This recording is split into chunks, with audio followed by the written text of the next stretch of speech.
Certains chefs du Sud-Ouest se sont officiellement moqués de la misère et des souffrances du peuple camerounais qui vit du côté de la région du Sud-Ouest, en l'occurrence à Buea. Le week-end dernier, au cours de l'Assemblée générale des chefs traditionnels du Sud-Ouest, où l'on a pu apercevoir la présence du directeur de cabinet du Premier ministre, qui a d'ailleurs été commandité par ce régime qui ne respecte pas la dignité humaine. Peuple camerounais, le samedi 22 février 2025, du côté du Sud-Ouest, à Buea, précisément à Limbé, où s'est tenue la conférence, ou alors l'Assemblée générale des chefs traditionnels de la région du Sud-Ouest. On a pu observer au cours des travaux de cette rencontre une imposture qui a d'ailleurs été orchestrée, préméditée et commanditée par ces pontes du régime qui n'en ont rien à foutre des souffrances du peuple. Avant de donner mon avis sur cette énième façon de manquer de respect à un peuple après l'avoir plongé dans la misère depuis bientôt 42 ans, avant de donner mon avis à cette imposture d'envergure qui a d'ailleurs été mise à nu par la suite par quelques compatriotes de la région du Sud-Ouest qui, sans doute, n'ont pas tardé à mettre en garde l'ensemble de ces chefs traditionnels corrompus qui ont accepté de se faire manipuler par les hommes du président Biya, tout en présentant au nom du peuple camerounais vivant dans la région du Sud-Ouest une motion de soutien, disent-ils, étant adressée à la candidature du président Biya pour le prochain scrutin présidentiel. Une imposture au cours de laquelle on a pu apercevoir le directeur de cabinet du Premier ministre, à travers les médias, annoncer le soutien des chefs traditionnels du Sud-Ouest à la dite candidature du président Paul Biya pour 2025, en l'occurrence en octobre, tout en faisant croire, ou alors en laissant croire à l'opinion nationale et internationale que le Sud-Ouest est avec le président Paul Biya, chef de l'État, qui, de par la Constitution, est placé et reconnu comme étant le garant de la sécurité de l'ensemble des Camerounais et leurs biens, qui, selon la Constitution, est reconnu comme l'ultime personnalité qui devrait en principe résoudre le problème de la crise anglophone depuis 2017 que cela a débuté.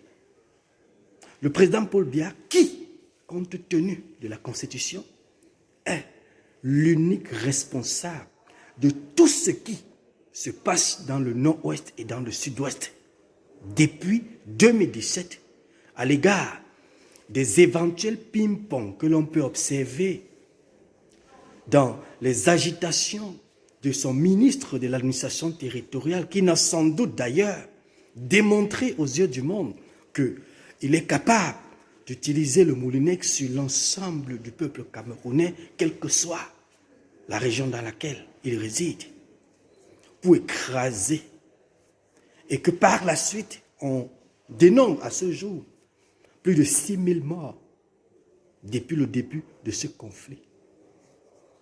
Malgré les dispositions de la Constitution qui donnent tous les pouvoirs au président Biya de décréter l'état d'urgence en cas de crise. Lorsqu'on observe également l'attitude du chef de l'État vis-à-vis de ce conflit, débutant par ce dialogue national qui avait été entaché d'irrégularité, de mépris, de malhonnêteté et d'éventuels actes acte visant tout simplement à laisser croire à l'opinion nationale que le Cameroun est en train de vouloir régler le dit conflit, alors que par la suite, au sein du gouvernement, on peut, à ce jour, affirmer haut et fort que pendant que le Premier ministre Joseph Diongouté, chef du gouvernement, patron des ministres, a demandé, il y a de cela quelques années, à ce que les partis concernés dans cette crise d'anglophone puissent s'asseoir pour réfléchir pacifiquement à travers un dialogue inclusif, transparent et sans tabou. De l'autre côté, on pouvait observer un ministre de l'administration territoriale se mettant au-dessus du Premier ministre et laissant croire qu'en retour, il est le super ministre, l'homme le plus fort de la terre, qui est censé utiliser à tout moment son moulinex pour écraser toute la nation entière sans être rattrapé, parce que étant protégé par l'entourage du chef de l'État et le chef de l'État, Paul Biya lui-même. Avant de donner mon avis sur cette énième façon de se moquer des souffrances du peuple camerounais, je voudrais d'abord vous faire écouter ce reportage qui a d'ailleurs permis au monde entier de voir exactement comment le régime du président Paul Biya ne respecte pas les Camerounais, ne respecte pas la dignité humaine. Écoutons.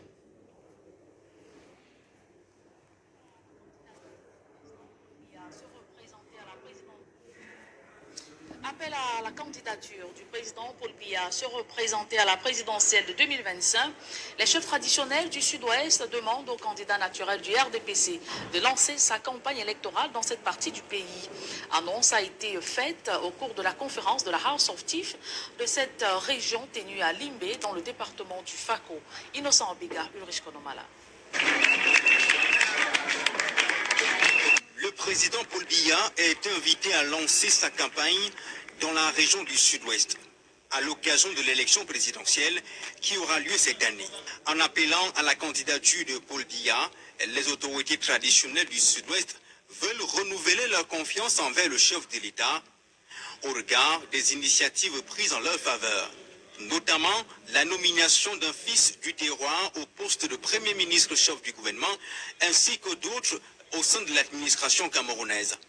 Aussi, le plan présidentiel de reconstruction et de développement des régions anglophones, en proie à une crise sociopolitique depuis plus de 7 ans. Représentant le Premier ministre chef du gouvernement, Ebouné Confiance accuse réception de cette motion de soutien pour transmission au chef de l'État. Dans un contexte des élections présidentielles, vous savez, il m'a demandé aussi de rappeler au chef d'actionnaire. Ce monsieur, c'est le représentant du Premier ministre, son directeur de cabinet, qui a accepté d'ailleurs de porter sur lui cette imposture afin de la présenter aux yeux du monde samedi dernier. La motion de soutien au chef de l'État a été annoncée lors de la conférence des chefs traditionnels du Sud-Ouest tenue à Limbé le 22 février 2025, également sanctionnée par l'élection du président de la dite association. What I feel is joy and pride. We are always honored when we are elected. As for what I am going to do, I was member of the outgoing executive, so I have the roadmap already. We are going to reinforce preparations for the next festival.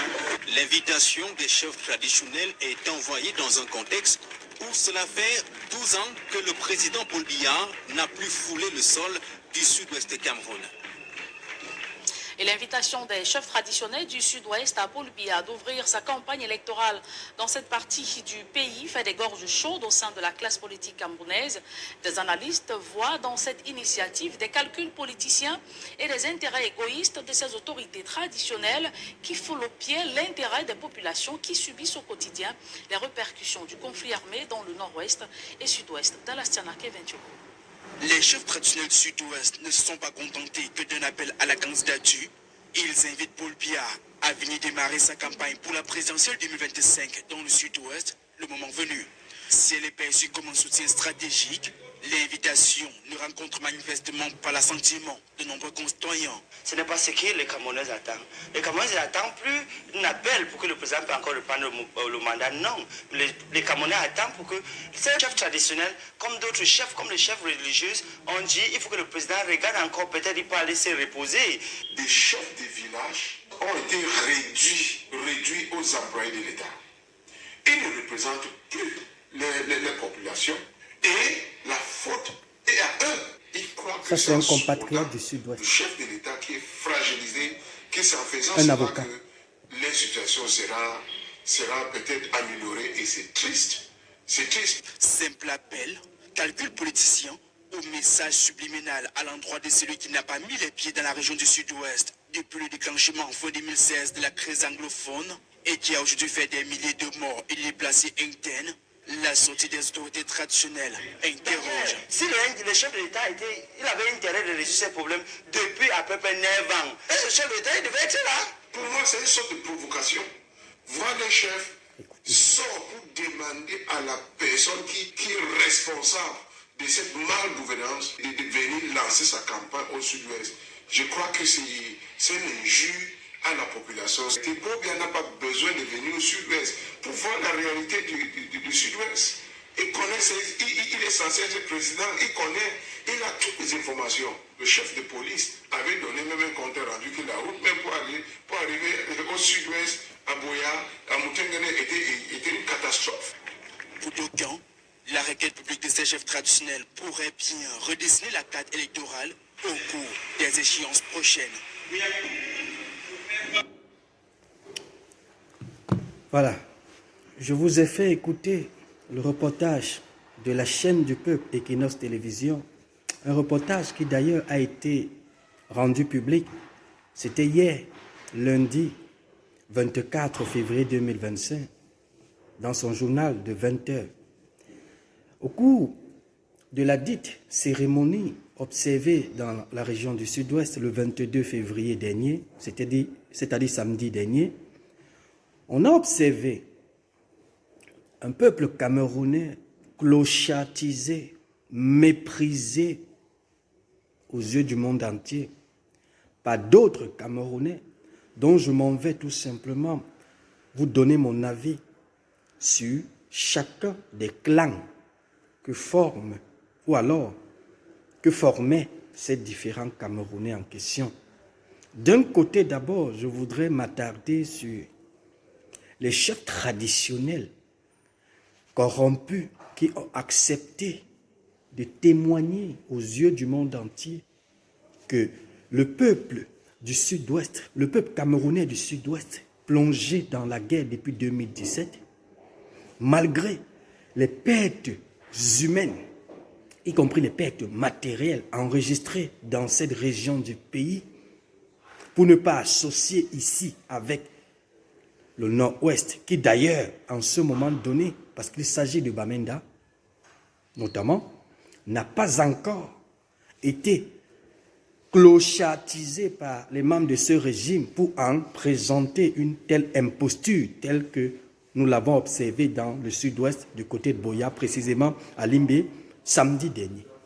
Ces chefs traditionnels qui ont oublié et qui continuent de faire semblant de croire que les actes qu'ils posent impactent uniquement les populations dont ils ont la charge, oubliant que leurs propres enfants également payeront le prix de cette imposture, tôt ou tard. Il n'est pas superfétatoire de rappeler ici, peuple camerounais, que ce conflit, une fois débuté en 2017, a fait l'objet de plus de 6000 morts, parmi lesquels des civils et des hommes en tenue. Il n'est pas superfétatoire de rappeler que le Premier ministre Joseph Djangoute, qui est vivant en ce moment donné, a tendu la main pour aider le peuple camerounais à sortir de ce conflit et que Atangandi et sa clique ont ensemble décidé d'outrepasser le pouvoir du Premier ministre, chef du gouvernement, afin de démontrer aux yeux du monde que c'est eux, c'est-à-dire cette clique de Atangandi et ses amis, notamment Ferdinand Ngongo et toutes ces personnalités véreuses de la République qui, en ce moment donné, portent sur leur dos l'ensemble de tout ce que l'on peut observer et tout ce que l'on a observé à travers ces deux régions pendant 9 ans, c'est-à-dire de 2017 à 2025. Je voudrais encore m'adresser au deuxième clan de cette imposture. Il s'agit du directeur de cabinet du Premier ministre, Joseph Diongouté.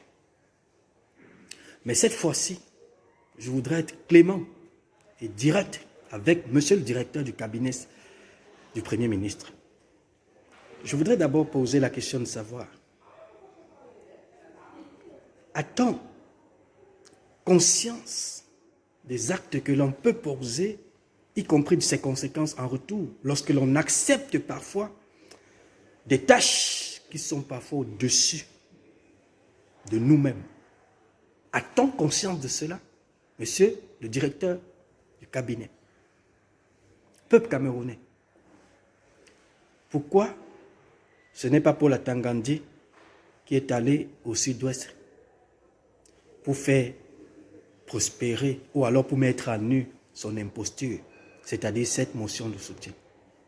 Pourquoi ce n'est pas Ferdinand Ngongo qui est allé au nord-ouest, ou alors je veux dire au sud-ouest, pour laisser passer cette imposture?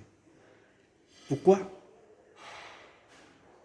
Ferdinand Ngongo et son ami Atangandi ne se sont pas, tout comme ils ont l'habitude de se balader à Douala et à Yaoundé, pourquoi n'ont-ils pas du temps pour se présenter au nord-ouest et au sud-ouest, par exemple, dans le cadre de la campagne présidentielle, dans le cadre d'éventuelles rencontres comme la rencontre dont on a observé du côté de Yaoundé, lors de la rencontre des chefs traditionnels du Cameroun, du côté de Palais de Congrès, au cours de laquelle Paul Atangandi a laissé passer une imposture, malgré le fait qu'il a été rapidement mis à nu par certains chefs traditionnels qui ont rejeté à ciel ouvert cette imposture, visant à mettre sur le dos des chefs traditionnels un fardeau qu'ils ne peuvent porter compte tenu des résultats catastrophiques du FDPC en 43 ans de règne.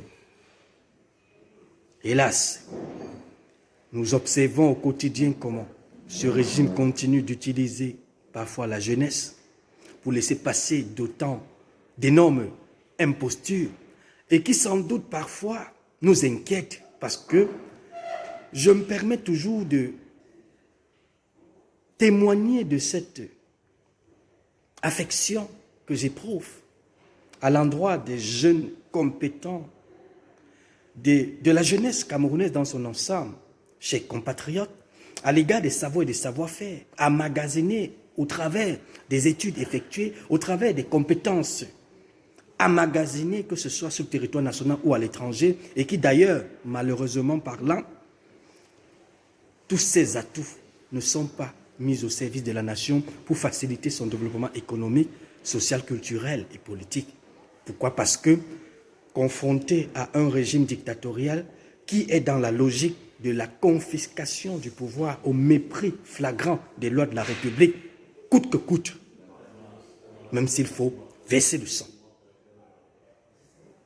Lorsque le directeur du cabinet du Premier ministre accepte d'aller au sud-ouest, à ciel ouvert, lit une motion de soutien publiquement dans laquelle il présente la région du sud-ouest comme étant favorable à la candidature du président Paul Biya, mesdames et messieurs, chers compatriotes, n'est-ce pas une façon de démontrer que les 6 000 morts, les plus de 6 000 morts enregistrés dans ces deux régions du sud-ouest et du nord-ouest restent et demeurent oubliés par ce directeur de cabinet? Je ne vais pas ici m'adresser au Premier ministre comme étant le responsable de cette imposture. Pourquoi? Parce que connaissant comment ce régime fonctionne, connaissant comment ce régime a pris toujours de la peine à clochatiser la République à travers ces hommes, à travers le peuple camerounais, des entités du peuple camerounais qui sont utilisées contre d'autres entités pour laisser passer autant d'impostures, tel que ce que l'on a observé du côté du Sud-Ouest le week-end dernier.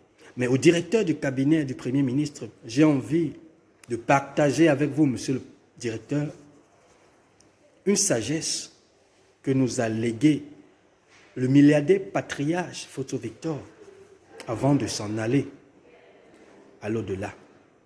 Il disait, lors d'un passage du côté de Bayanga, dans le village d'origine de Madame la ministre de la Recherche scientifique et de l'innovation, Madeleine Tchenté, qu'il existe des choix ou alors des propositions de mission que l'on peut adresser à tout Camerounais libre.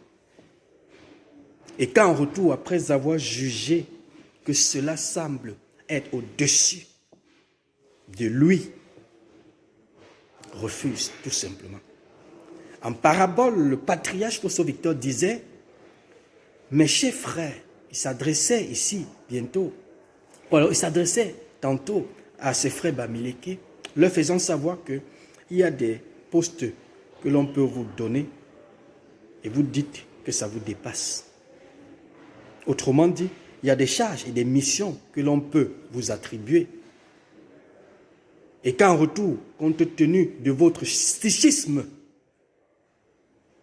après avoir analysé la dite mission, si elle ne cadre pas avec vous-même, y compris vos forces, vous refusez la mission, même s'il faut démissionner.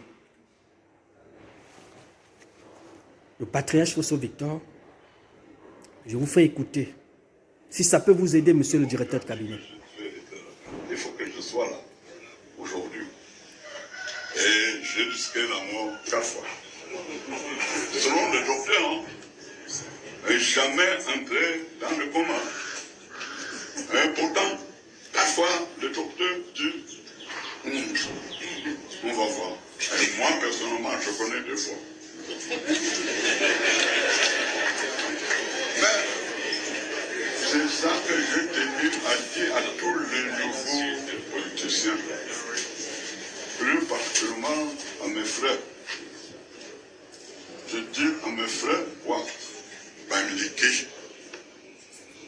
comment il y a de places qu'on peut vous donner, vous refusez, non? Vous pouvez refuser parce que ça vous dépasse. Vous avez compris? Oui. Pourquoi pas qu'on vous donne, qu'on vous choisit, vous dites comment ça me dépasse. Vous avez compris? Je ne peux pas accepter. Mettez ça sur votre tête. Parce que un panthère, vous rattrapez le lumière. Le patriarche Fosso Victor disait, il y a des places, il y a des missions que l'on peut vous présenter et que vous dites en retour, après avoir réfléchi, que ça vous dépasse et vous laissez. C'est l'ami du président Biya, c'est l'ex-ami du président Biya, de son vivant. Il a milité pour le FDPC jusqu'à son départ vers au-delà. C'est l'un de mes patriarches de la région de l'Ouest à Banjul, que j'ai toujours respecté. Pourquoi? Parce que, ayant toujours de son vivant été vrai, même avec les opposants de l'Ouest, je dis bien vrai, lorsque l'on observe en 2027 comment un directeur de cabinet reçoit des hautes instructions venant de la part des ponctes du régime, l'interpellant ou alors lui ordonnant à aller se présenter dans le Sud-Ouest pour laisser passer une imposture d'envergure. Je me demande bien si ce directeur de cabinet est conscient de l'acte qu'il est allé poser au sud-ouest. Le Premier ministre ne peut et ne saurait laisser passer une telle imposture. Raison pour laquelle, même si, initialement parlant, ayant reçu le calendrier noir que lui a transmise, ou alors que lui a transmis cette hiérarchie au niveau de la présidente de la République, a brillé de son absence. Oui, vous allez me dire, parce qu'il était en mission ailleurs.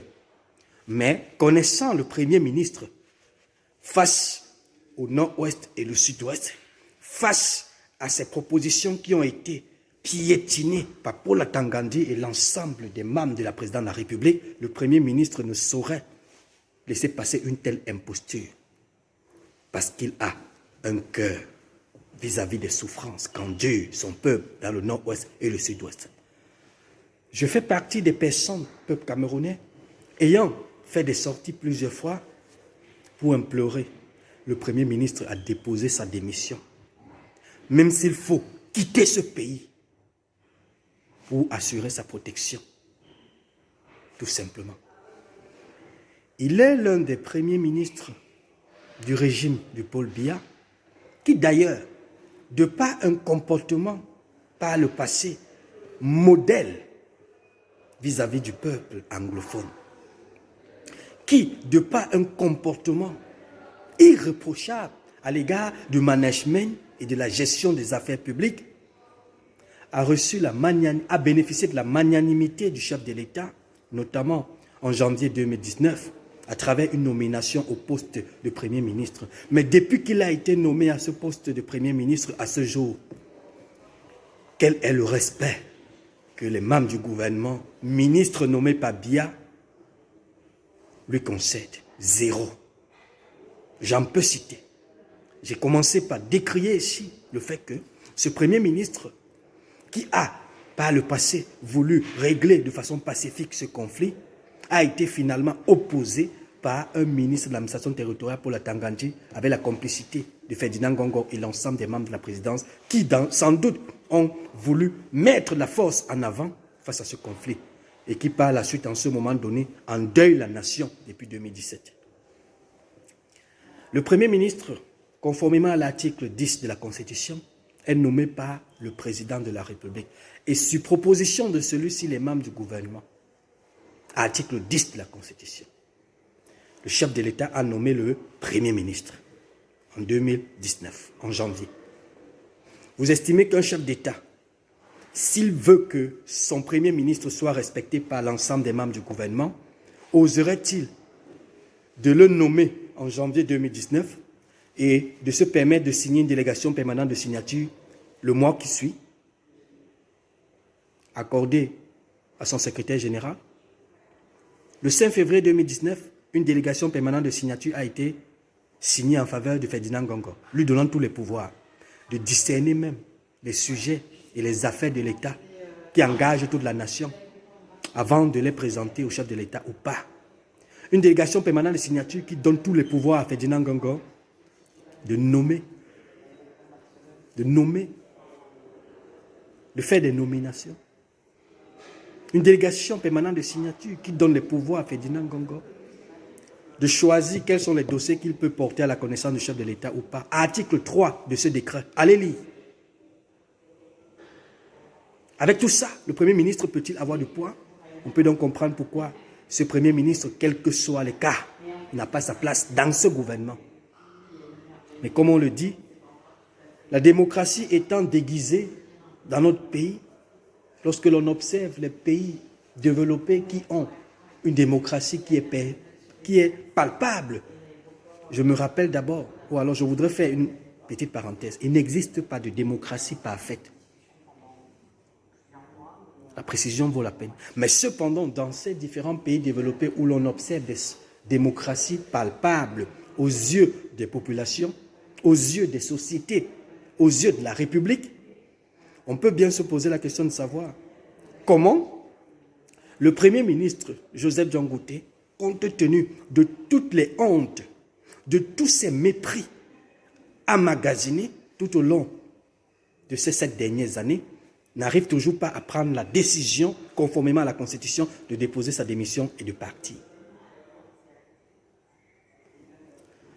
Un adage africain dit « qui ne dit rien consent ». Lorsque l'on observe aujourd'hui le pays qui est décapité, plongé dans la corruption, plongé dans l'impunité, on peut bien se poser la question de savoir, au regard de l'article 11 et 12, des articles 11 et 12 de la Constitution, article 11 de la Constitution, le Premier ministre est chargé de la mise en application, de la mise en œuvre de la politique de la nation définie par le chef de l'État. Il est responsable devant le Parlement. Il est responsable du gouvernement devant le Parlement. Article 11 de la Constitution. Article 12 de la Constitution. Le Premier ministre est le chef du gouvernement, chargé de l'exécution des lois. Chargé de l'exécution des lois. Combien de fois le Premier ministre a-t-il été impuissant vis-à-vis des multiples violations des lois observées dans l'exercice des fonctions de certains ministres au Cameroun, en l'occurrence, ce Paul Atangandi. Combien de fois Ferdinand Gongor, de par la délégation permanente de signature, s'est placé au-dessus du Premier ministre. Il existe une plainte qui avait été déposée dans un tribunal à Yaoundé par Maître Ngwana Moustapha, y compris l'honorable Jean-Michel Nintieu, dans lesquels on pouvait lire d'éventuels arguments qui attestent de ce que Ferdinand Gongor usurpe la fonction de président de la République en confusion flagrante de cette délégation permanente des signatures qui lui a été accordée le 5 février 2019. À ce jour, la Cour suprême, qui a d'ailleurs récemment déclaré haut et fort, en ajout des enquêtes menées par la Chambre des comptes en 2021, les deux institutions de l'État, notamment la Cour suprême et la Chambre des comptes, ont respectivement déclaré les noms de ces membres du gouvernement comme étant des auteurs d'actes de corruption et de détournement de fonds publics. La justice, étant prise en otage, n'a pas eu le temps de les juger. Le président de la République lui-même étant pris en otage parce qu'ayant fabriqué des créatures qui finalement ont fini par le prendre en otage, est également impuissant vis-à-vis de tout cela. La Chambre des comptes, après ce rapport de 2021, suite à l'affaire Covid, Kangete, Olembegete et tous ces projets d'envergure qui ont aspiré des milliards de francs CFA dans les caisses du contribuable camerounais, plongeant le pays dans les dettes. Tout cela réuni n'ont pas permis au chef de l'État, Paul Biya, de déposer lui-même également sa démission à un moment donné et de laisser le peuple camerounais récupérer sa souveraineté tout en jugeant ces différentes personnalités citées par la Chambre des comptes, y compris la Cour suprême.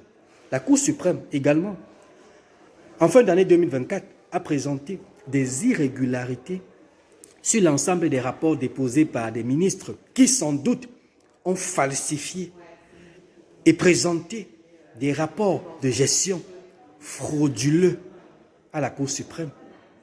Malgré tout cela, le Premier ministre a quand même, conformément à l'article 11 de la Constitution, présenté une loi de finances, soutenu une loi de finances contre son gré. Je vous le dis, peuple camerounais, pourquoi? Parce que connaissant le comportement du Premier ministre, il n'est pas superfétatoire de réitérer ici que tout ce qui se passe en ce moment donné doit en principe nous aider et nous servir de leçon afin qu'en octobre 2025, nous serons capables de sauver ce Joseph Diongouté en tant que Premier ministre dans les mains de ces brigands, de sauver le chef de l'État lui-même, Paul Biya, qui en ce moment donné, compte tenu de son poids, de l'âge, le poids de son âge, 92 ans et quelques, n'a plus les capacités à diriger le pays, mais parce que étant pris en otage par son entourage, mérite également d'être libéré par ce peuple souverain, à travers une élection présidentielle que nous allons obligatoirement amener Elekam à la rendre libre, transparente et impartiale, quel que soit ce que Dr Éric Essoussé est en train de nous présenter depuis le 30 décembre 2024, où nous l'attendons avec la liste électorale nationale. Ce coup de gueule que je fais, tout simplement, est orienté à cette imposture observée dans la région du Sud-Ouest, orchestrée par le directeur de cabinet du Premier ministre qui a accepté de porter sur lui une charge qui le dépasse. En bon entendeur, salut.